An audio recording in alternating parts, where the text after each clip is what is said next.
बीड लोकसभा राज्यामध्ये चर्चेत राहिलेली आहे. अनेक वेगवेगळ्या मुद्द्यावर बीड लोकसभेमध्ये जे आहे ती चर्चा झाली आणि चर्चेत राहिली.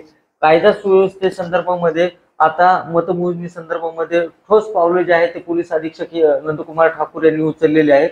काय नेमकं परिस्थिती वाटते आणि कशा पद्धतीने तुम्ही कायदा सुव्यवस्थे संदर्भामध्ये वेगवेगळ्या पद्धतीने नियोजन केले?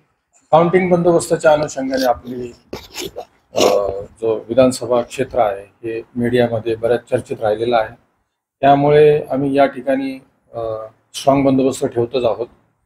SRPF, CRPF, स्थानिक पोलीस, होमगार्ड्स यांचा देखील आपण वापर करतो आहोत. या पूर्ण बंदोबस्तामध्ये आपण ठिकठिकाणी बॅरिकेटिंग जिथे जिथे आवश्यक आहे, CCTV कॅमेरे याचं देखील नियोजन केलेलं आहे. आणि काही ठिकाणी आम्ही रस्ते ब्लॉक केलेले आहेत. ते रस्ते देखील त्याचं डायव्हर्जन देखील आपण करतो आहोत.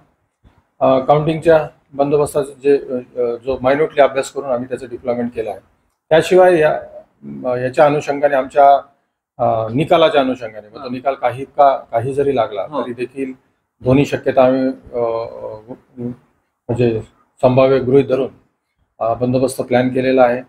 ठिकठिकाणी आमची पेट्रोलिंग, फिक्स पॉईंट जिथे जिथे आम्हाला संवेदनशील ठिकाणं वाटतात तिथे या पद्धतीचं नियोजन केलं आहे. त्याशिवाय आम्ही 450 लोकांना आयडेंटिफाय केले की ज्यांच्यामुळे प्रॉब्लेम होऊ शकतो किंवा काय न्यूजन्स होऊ शकतो, म्हणून आपण त्यांना देखील त्यांच्यावर प्रतिबंधक कारवाई, नोटिसा, त्यांना समज देणे, वॉर्निंग देणे या गोष्टी देखील केलेल्या आहेत. त्यांच्यावर वॉच आहे हे देखील आणि त्यांच्यावर सतत वॉच आमचा आहे. त्यानंतर आमच्या शांतता मिटिंगा देखील गावोगाव चालू आहे. जे तरुण वर्ग आहे किंवा सुज्ञ माणसं आहेत त्यांना देखील आपण निवडणुकीच्या अनुषंगाने कुठलाही अनुचित प्रकार घडू नये म्हणून प्रतिष्ठित लोकांना पुढे येऊन आणि तरुणांना योग्य ते मार्गदर्शन करण्याची सूचना दिलेल्या आहेत. जर कोणी कायदा हातात घेण्याचा प्रयत्न केला तर निश्चितपणाने त्यांच्यावर कठोरात कठोर कारवाई करण्यात येईल. सर, सोशल मीडियाचा मोठ्या प्रमाणात या निवडणुकीमध्ये वापर झालेला आहे. त्याचा गैरवापर देखील होते. आता सोशल मीडियावर आपलं लक्ष कसं बघतायचं? सोशल मीडियाचा जे गैरवापर आहे तो काही दिवसापूर्वी दिसून आला. आमचं 1.5-2 महिन्यापासून आमचं सोशल मॉनिटरिंग सेल हे कार्यरत आहे. परंतु निवडणुकीनंतर अचानकपणे सोशल मीडियावर पोस्ट मोठ्या प्रमाणात आल्या म्हणून आम्ही त्याच्यावर गांभीर्याने बघून आम्ही आवाहन देखील केलं आणि त्या आव्हानाला चांगला प्रतिसाद मिळाला. समाजातील प्रतिष्ठित लोक आहेत त्यांनी देखील आपल्या योग्य त्यांच्या सोशल मीडिया माध्यमाने त्यांनी देखील आवाहन केलं आणि जनतेने चांगला प्रतिसाद दिला आणि सोशल मीडियावरचे ज्या पोस्ट आहेत त्या कमी झाल्या.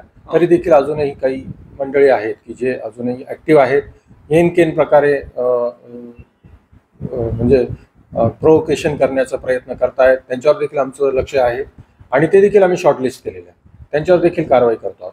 आम्ही आतापर्यंत 316 पोस्ट आहेत त्या म्हणजे डिटेक्ट केलेल्या आहेत. त्यापैकी 263 पोस्ट आम्ही सोशल मीडियावरून काढून टाकल्या आणि अजूनही बाकी 50 पोस्ट राहिल्या आहेत त्या देखील आमचं काढून टाकण्याची प्रोसिजर चालू आहे. साधारणतः आम्ही 191 लोकांवर प्रतिबंधक कारवाई केली आणि आतापर्यंत आपण 16 गुन्हे दाखल केलेले आहेत. याचा परिणाम चांगला आम्हाला मिळतोय. तरी देखील आमचा सोशल मीडियावर 24 तास वॉच आहे आणि त्यांचं अविरत काम चालू आहे. बघू शकतो आपण जमिनीवर देखील पोलीस अधीक्षक यांनी सांगितलं की पोलिसांचा पहरा असणार आहे 4 जूनच्या मतमोजणी दरम्यान. त्याचबरोबर सोशल मीडियावर देखील पोलीस आता पहरा द्यायला सुरुवात केली आहे. सोशल मीडियावर देखील बारीक लक्ष जे आहे ते पोलीस यंत्रणेचं असणार आहे. त्यामुळे सोशल मीडिया संदर्भामध्ये प्रत्येकाने काळजी घेणं हे देखील गरजेचं असल्याचं पोलीस अधीक्षक नंदकुमार ठाकूर यांनी जय महाराष्ट्राशी बोलताना सांगितले. उद्धव मोरे, जय महाराष्ट्र.